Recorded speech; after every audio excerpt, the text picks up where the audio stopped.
Hai Sobat Sehat Fatmawati, kita kembali lagi ketemu di acara podcast RSUP Fatmawati.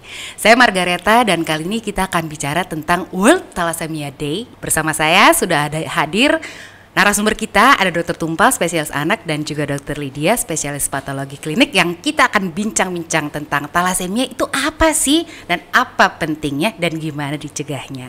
Berikutnya di RSUP Fatmawati Podcast Talk the Talk.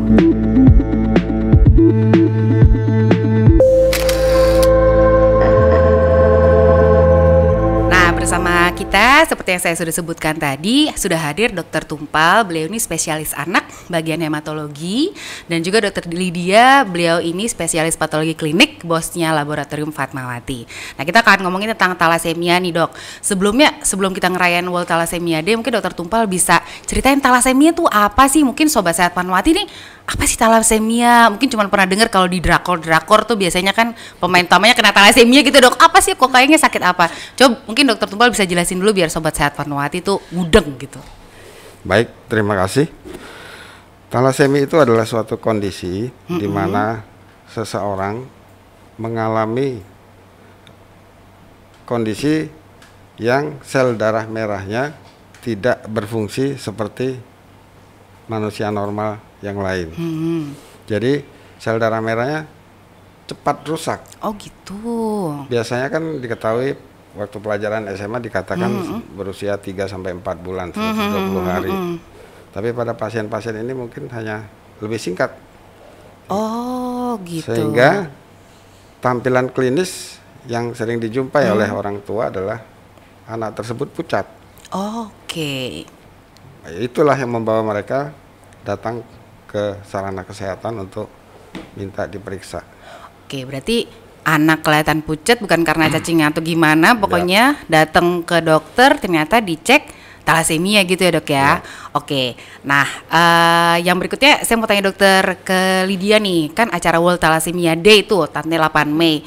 Itu tuh pentingnya apa sih? Kenapa kita adain acara itu, dan apa yang bisa dilakukan terutama nih mungkin buat orang tua yang mau punya anak nanti mungkin, atau yang sudah punya anak yang kelihatan pucet-pucet gitu, biar kita lebih aware gitu sebagai orang tua. Gimana, Dok? Terima kasih Dr. Reta.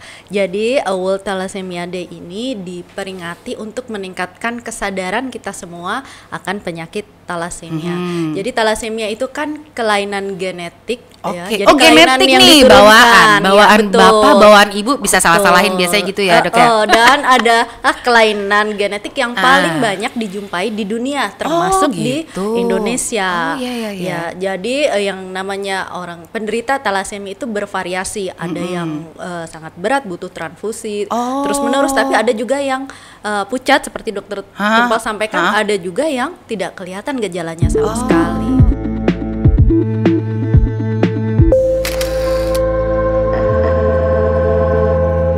Nah, jadi sebenarnya thalassemia itu bisa dicegah. Gimana caranya mencegah?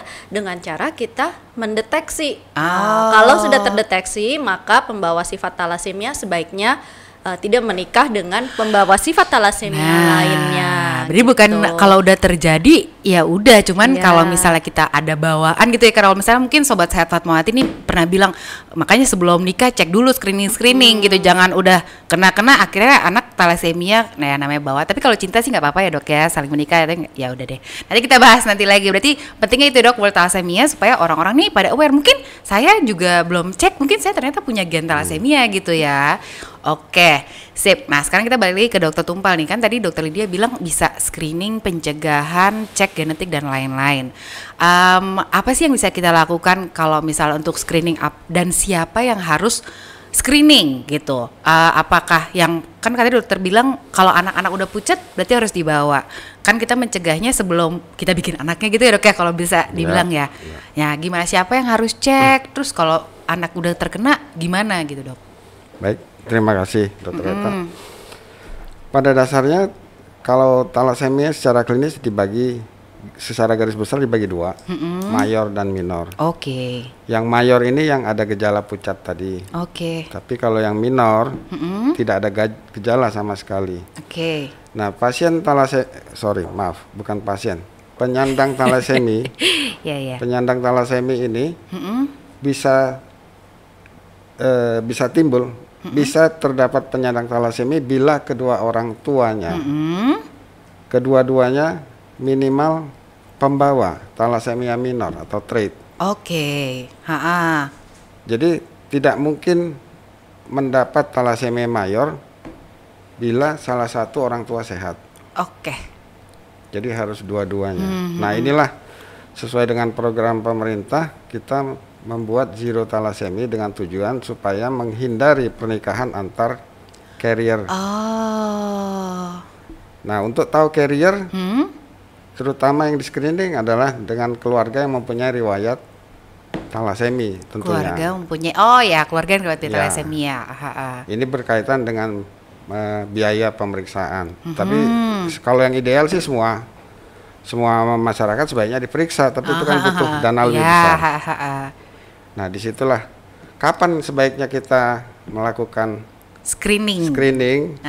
Sebelum screening, saran saya adalah melakukan edukasi dulu kepada masyarakat.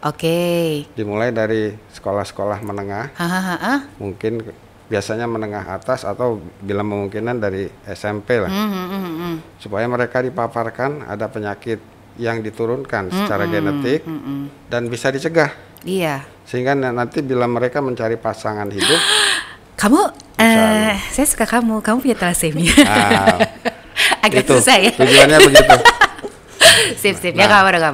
Nah, tadi bila sudah terlanjur cinta, sudah terlanjur cinta ternyata talasemia ya. Gimana lagi? Memang ada screening pramarital sebetulnya, tapi kalau sudah cinta ya probabilitas kemungkinan anaknya ya ada apa ya istilahnya pakemnya.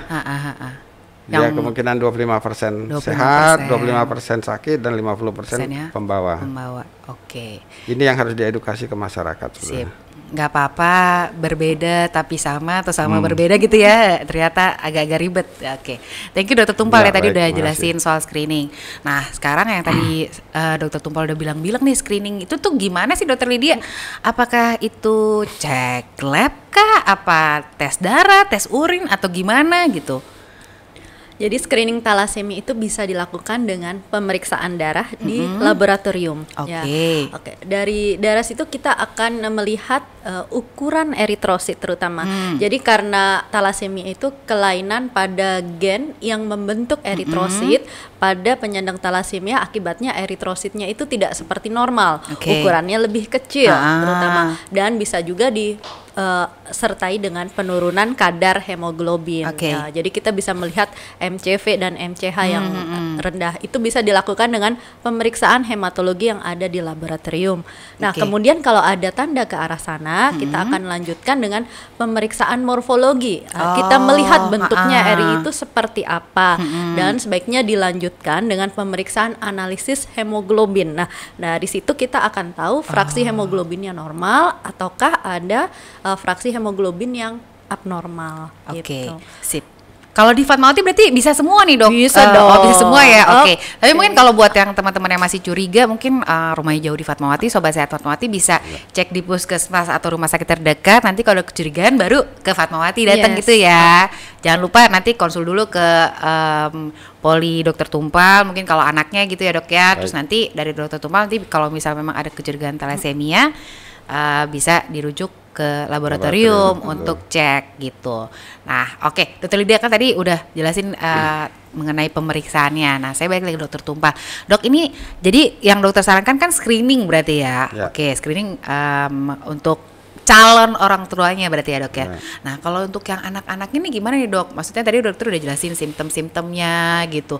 Atau ada kecurigaan apa-apa sih mungkin Sobat Sehat Fatmawati ini udah ada yang di parents gitu, punya anak-anak, kok anak saya agak pucet. Aduh, ternyata suami saya ada riwayat talasemia gitu, baru sadar sudah terjadi.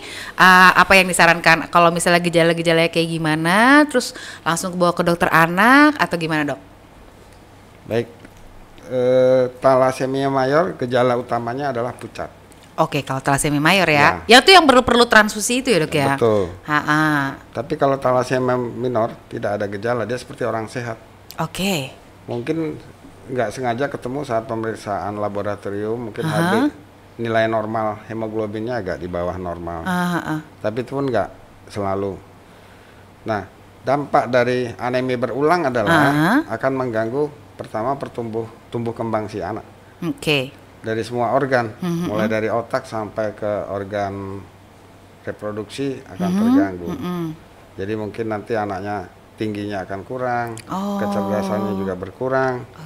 Mungkin juga pubertasnya akan terhambat karena hipoksi atau kekurangan oksigen yang lama. Sip. Nah kalau kayak gitu dok, berarti umur berapa sih kalau misalnya orang tua tuh, kan soalnya thalassemia kan nggak standar ya dok ya, diperiksain di semua kayak screening gitu. Maksudnya umur berapa kalau misalnya kita sebagai orang tua udah curiga nih, misalnya anak kita kok kayaknya sering pucet, katanya suruh minum obat anemia, terus itu tuh kurang tingginya agak kurang atau gimana gitu. Umur berapa dok biasanya? Mungkin kita perlu concern ke dokter spesialis anaknya DSA-nya untuk bilang kayaknya anak saya ada curiga thalassemia, apalagi dengan background ada riwayat keluarga gitu ya dok ya.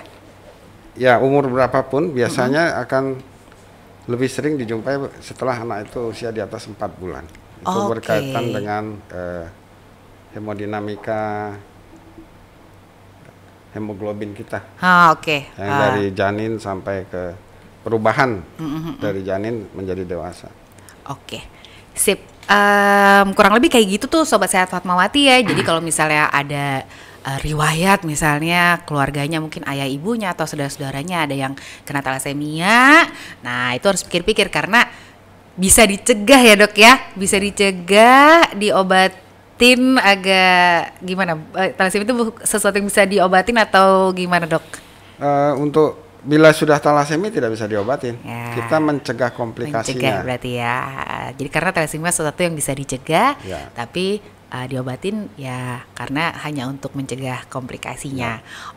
Kurang lebih kayak gitu. Mungkin ada dokter Tumpal atau dokter Lydia mau ditambahkan mengenai World Thalassemia Day ini, apa temanya mungkin, terus itu ada kehebohan apa yang mungkin bisa kita lakukan atau promosi apa gitu dok, mungkin buat teman-teman Sobat Sehat Fatmawati? Ya dokter Rita, jadi memang thalassemia itu kita perlu kenali ya, kita perlu aware semuanya. Jadi yang namanya pucat, anemia itu bukan sekedar kurang besi, bukan sekedar cacingan kurang gitu. Besi, benar. Jangan lupa memang di Indonesia itu salah satu negara yang banyak thalassemianya. Jadi kalau ada indikasi ke sana silahkan lakukan screening, tapi idealnya memang screening dilakukan oleh semua orang. Nah dalam memperingati World Thalassemia Day di Fatmawati ini lagi ada promo nih, diskon. Jangan dilewatkan nih buat 50 orang pertama. Ada diskon untuk pemeriksaan analisis hemoglobin. Boleh datang ke Laboratorium Fatmawati. Langsung datang aja nih Sobat Sehat Fatmawati ya ke Laboratorium Fatmawati. 50 orang pertama diskon ya, Dokter Lydia ya. Yes. Sip. Ada lagi mungkin Dokter Tumpal yang mau ditambahin? Prinsipnya sama. Untuk menuju zero thalassemia kita perlu melakukan screening thalassemia, khususnya bagi keluarga dekat penderita thalassemia. Keluarga dekat penderita thalassemia. Yang thalassemia anak pertama, lalu saudara-saudaranya yang tanpa gejala, itu sebaiknya di screening untuk menentukan apakah dia betul-betul sehat atau pembawa carrier tadi. Sip. Itu aja. Baik, itu aja Sobat Sehat Fatmawati pembicaraan kita tentang World Thalassemia Day. Terima kasih Dokter Tumpal dan juga Dokter Lydia sudah bergabung bersama kita. Nanti kita jumpa lagi di podcast berikutnya di acara podcast RSUP Fatmawati Talk the Talk. Terima kasih.